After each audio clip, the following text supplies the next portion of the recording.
Salam hər kəsə əziz izləyicilərimiz. Söz vermişdim ki, 10 maydan etibarən, yəni belə deyək, anket atmışdım postlarda. O anketlərə əsasən qeyd etdiniz hamınız ki, 10 maydan etibarən BSG-lər bir-bir atılsın. Mən də 10 maydan etibarən artıq bir-bir bütün BSG-ləri sizə atmaq qərarına gəldim və hələ də başlayıram atmağa. Artıq kanalımda 6-cı sinif Azərbaycan dili BSG 2-ni görə bilərsiniz. İndi isə bu günləri 7-ci sinif coğrafiyadan BSG 2 yeni versiya 2025-ə baxacağıq. Qeyd edim ki, sualların hamısını mən özüm hazırlamışam. Ümumiyyətlə, bundan sonra atılacaq BSG-lərin hamısı mən tərəfindən atılacaq. Yəni ki, özüm hazırlamışam hamısını. Bu səbəbdən də bir də onu qeyd edim ki, yorumlarda dəqiq bu BSG düşəcəkmi, dəqiq bu BSG olacaqmı kimi suallar verməyin. Çünki Nazirliyin imtahanıdır bu və mən tam dəqiqliklə sizə deyə bilmərəm ki, bu düşəcək. Amma nümunə olaraq, yəni özünüzü yoxlamaq istəyirsinizsə, bu BSG-ni işləyin. Gəlin vaxt itirmədən başlayaq birinci sualımıza. Birinci sualda deyir ki, daxili dənizləri seçin. Burada doğru cavabımız olacaq Azov, daha sonra qırmızı. Azovla qırmızı olan variantda 1-4 olur D variantı. İkincisində materik mənşəli adaları seçin. Birincidə verib Şri Lanka, ikincisində verib Tasmaniya, üçüncüsündə verib Havay, dördüncüsündə verib Kuril, beşincisində verib Filippin, altıncısında verib Madagaskar. Burada doğru cavabımız olacaq 1, 2 və 6. 1-2-6 olan variant da olacaq A variantı. Üçüncüsündə dünyanın ən hündür şəlaləsi hansıdır? Bu kitabda xüsusi qeyd olunmuşdu. Doğru cavabımız olacaq Angel, yəni B variantı. Niagara səhv eləmirəmsə 51 idi, amma yəni ən azdır. Ona görə də keçirik 4-cü suala. Deyir ki, 4-cü sualda Venn diaqramının fikirlərini əsasən doldurun. Verib axarlı və axarsız və həmçində qeyd edib ki, diaqramda qeyd edin. Yəni ki, biz bir-bir verdiyi nümunələri qeyd edəcəyik. Məsələn, birincisini verib ki, şor sulu olur. Şor sulu olur da biz qeyd edəcəyik biri axarsıza. Daha sonra şirin sulu olur, o olur ikincisini axarlı. Üçüncüsündə çay başlamır, sadəcə tökülür. Çay başlamır, sadəcə tökülür olanlar isə üçüncüsü olacaq axarsıza. Daha sonra Azərbaycanda olan göllərinə Qara göl, Ağ göl demək olar. Məsələn, çox var nümunə olaraq, amma ikisini qeyd edib. Biz dördüncüsünü qeyd edəcəyik axarlıya. Beşincisində isə verib təsərrüfatda istifadə olunur. Bəli, təsərrüfat məqsədi ilə istifadə olunur. Hər ikisində, yəni olacaq 5-incisi ortaya, yəni ortaq cəhətə. Biz bunları qeyd etdiksə, keçək digər səhifəmizə. Digər səhifəmiz isə olduqca daha maraqlı suallarla doludur. 5-ci sualda verib ki, çayların ümumi uzunluqlarını qeyd edin. A-da verib 2740, B-də verib 2990, C-də verib 216, D-də verib 3120. Çayların ümumi uzunluqlarını qeyd edin. Bu sualı necə qoymuşam burada? Baxın, tutalım ki, 2740 səhv eləmirəmsə hansındaydı? Bunu belə qoymuşam. Yəni 2740 olacaq. Daha doğrusu deməli Kürdə. 2990 olacaq B variantı, yəni Arazdaydı. 216 kilometr olacaq Kürdə. Kürdə idi, bir dəqiqə yadıma salam. Kürdə deyildi, Samurdaydı. Samur. Kürd çaşdım, qeyd eləmişik. 3120 də olacaq, deməli Tərtərdə. Tər. Torpaq əmələ gəlməsində iştirak etməyən amil hansıdır? Mars planeti, ana, süxur, iqlim, relyef. Deməli, burada doğru cavabımız olacaq Mars planeti. Yəni, torpağın əmələ gəlməsində Mars planetinin bir əhəmiyyəti yoxdur, yəni bilirik. Relyefin olar, iqlimin olar, ana, süxurun olar, amma Mars planetinin olmaz. 7-cisini ver ki, boşluqları doldurun. Aha, bu da olduqca maraqlı suallarımızdandır. Deməli, verir ki, subekvatorial iqlim qurşağında hansı torpaqlar yaranır? Yəni, biz bura qeyd edəcəyik, qırmızı qonur.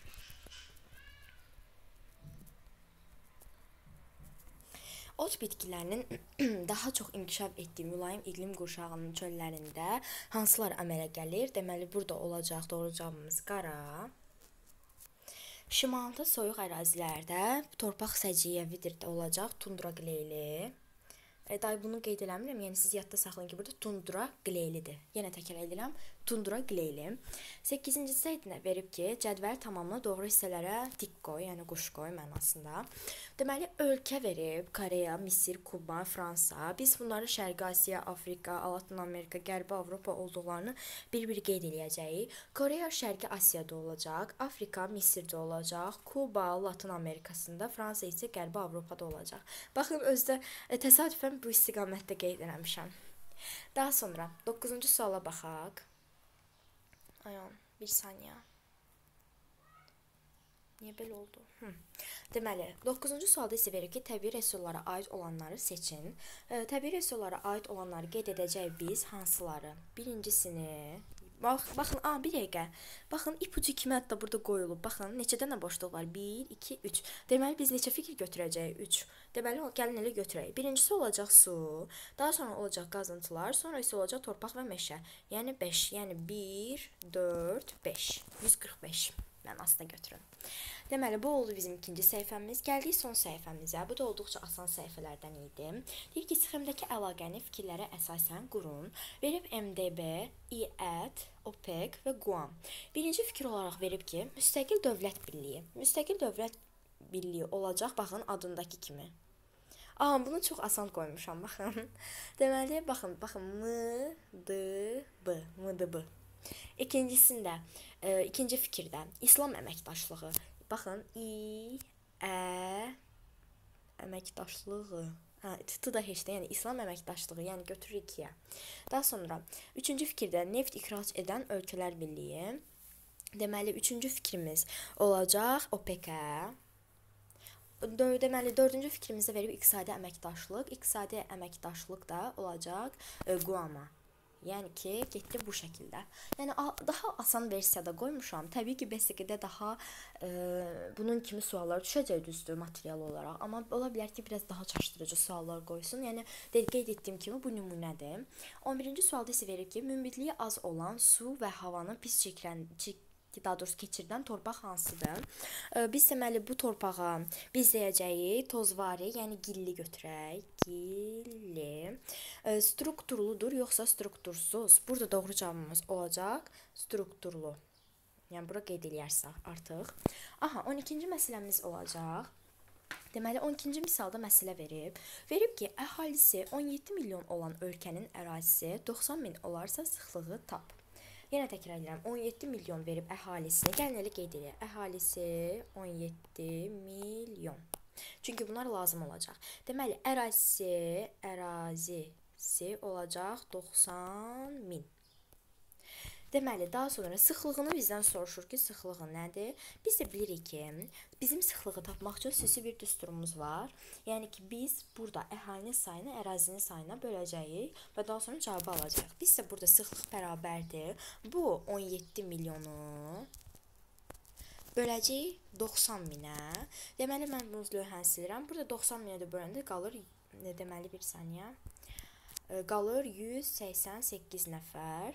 Baxın, mən məsələn buradan belə daha asan rəqəmlər qoymağa çalışdım.